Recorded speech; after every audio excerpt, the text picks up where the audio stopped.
हमने कहा कि शत्रु कभी अपनी नीयत को पाक नहीं कर सकता है। मोहित सुनो, तुम्हें लगेगा कि ये 4 पंक्तियां शेष रह गई शायद तुम्हारी कविता में। शत्रु कभी अपनी नीयत को पाक नहीं कर सकता है, बदबू भरी हुई है उसको साफ नहीं कर सकता है, और 17 बार मोहम्मद गौरी को चाहो तो माफ करो, गौरी तुमको एक बार भी माफ नहीं कर सकता है। मैं आपको गंभीर नहीं करना चाहता, लौटाए रखना चाहता हूं। भैया मुझे अच्छा लगा जब आपने फोटो खींची और देर तक भैया की क्लिपिंग की। वो मुझसे पूछ रहा था ये क्यों करते रहे। मैंने कहा बेटे एकमात्र व्यक्ति वही है जिनकी मूंछें पृथ्वीराज चौहान की तरह थी। हाँ बजाओ ना। हालांकि इन मूंछों का एक चच्चा को लाभ मिला। आप तक पहुंच जा तो चच्चा के लिए ताली बजाना कि लंबी थी मूंछें, उम्र 60 की थी। देखो उम्र याद रखना, भूल गए तो आनंद अधूरा। लंबी थी मूंछें, उम्र 60 की थी, हत्या का अपराध रहते थे झांसी, और गवाहों के बल पे फंसा केस ऐसा अदालत ने उनको सुना दी थी फांसी। जस्सा बोले कलम तोड़ करके कि जल्लाद ले जाए फांसी चढ़ा दें, अंतिम इच्छा क्या है तुम्हारी बतलाओ उसको पूरा करा दें। चच्चा ये बोले शिकायत न होती इतनी कृपा अगर आप कर देते, अंतिम इच्छा ये है हमारी कि बेटे की बारात हम देख लेते। जज साहब बोले अंतिम है इच्छा, वादा हमारा है पूरी करोगे, कब होगी शादी तारीख बोलो, अब तुम शादी के बाद ही मरोगे।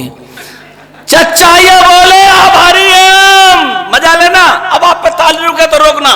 चच्चा ये बोले कि आभारी हम, साहब बड़े चैन से अब मरेंगे, लड़का कहां है रड़ुआए, हम तो शादी कराओ तो कोशिश करेंगे।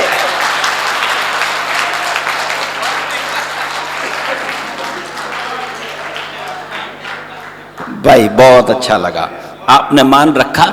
दरअसल जिस हंगामा हम बीच बीच में इसलिए कर लेते हैं कि आपको जो नहीं लगे सब एक ही तरह का माल है। अच्छा मौके का भी माल निकाल लेते हैं। अभी 12 तारीख को उन्नाव में साक्षी महाराज का जन्मदिन, उनके आसपास तमाम हथियारबंद लोग। एक ने पूछ लिया हमसे भाई साहब जिस सेना, मैंने कहा बेवकूफ, हमारा कोई देवी देवता बिना अस्त्र शस्त्र का है ही नहीं, जब पहली बात है। और रही बाबा की तो अगली सुन, 4 मिसरों पे आप रुके ताली तो रोकना। हमने कहा कि खरपतवार मिटाने को ये लोटे में मट्ठा रखते हैं, खरपतवार मिटाने को लोटे में मट्ठा रखते हैं, दुश्मन के घावों की खातिर नींबू खट्टा रखते हैं, और माना भगवाधारी हैं पर कायर मत समझ लेना, ये दाढ़ी में कारतूस पगड़ी में कट्टा रखते हैं। अच्छा बीच बीच में कुछ दुर्घटनाएं भी सुनाऊंगा, और उन दुर्घटनाओं में आप भी कहीं शरीक हो तो दूरी इतनी रखना। दरअसल गणित के एक प्रोफेसर ने, दीक्षित जी, विधायक जी सुनना आनंद आएगा आपको, हैं तो वो भी आप ही, अब गणित के ना हो हिंदी के होंगे।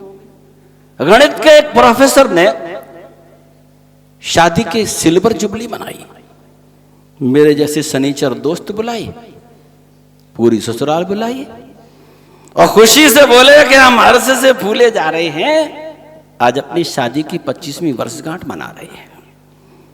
तो साली बोली कि जीजू कौन से सपनों में खो गए हैं, शादी को 25 नहीं 26 बरस हो गए हैं। तो प्रोफेसर की पत्नी बोली अब ठीक लगे तो बजाना, नहीं लगा तो अब ईंट मारना। प्रोफेसर की पत्नी बोली ओ मेरी छोटी बहन, तू मुझे धन्यवाद दे कि तेरी ये बहन रिश्तों को कितने सलीके से निभाती है, और 26 साल से ऐसे आदमी को निभा रही है जिसे गिनती भी नहीं आती है।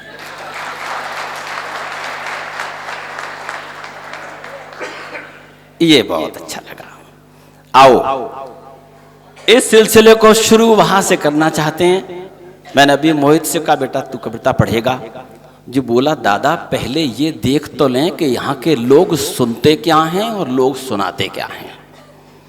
मैंने कहा ये बात ठीक है, मैं सुनता हूं कि बड़े अच्छे गजलकार हैं श्रद्धेय गौड़ साहब, अच्छा, अब हमसे कोई पूछे गजल का होता है, आती ही नहीं, तो टीप लेते हैं, नकल मार के 4 मिसरे झोंक रहा हूं आपकी तरफ, तीसरे पर गुस्सा और चौथे पर आनंद बिखर जाए, तो फिर इतनी ताली बजाना कि जिन्होंने लिखी हैं वो तालियां उठ करके सूरज राय सूरज तक, जबलपुर तक पहुंचे। उन्होंने यूं कहा कि करो कुछ यूं कि हर मुश्किल की आसानी निकल आए। सुनना साहब, और इसमें जैन समाज परिभाषित हो जाए तो फिर दुआ दीजिएगा, क्योंकि हम पूरे दिन जैन समाज की ही रोटी खाते हैं। करो कुछ यूं कि हर मुश्किल की आसानी निकल आए, तुम्हारे बाबजा इस जन्म का मानी निकल आए।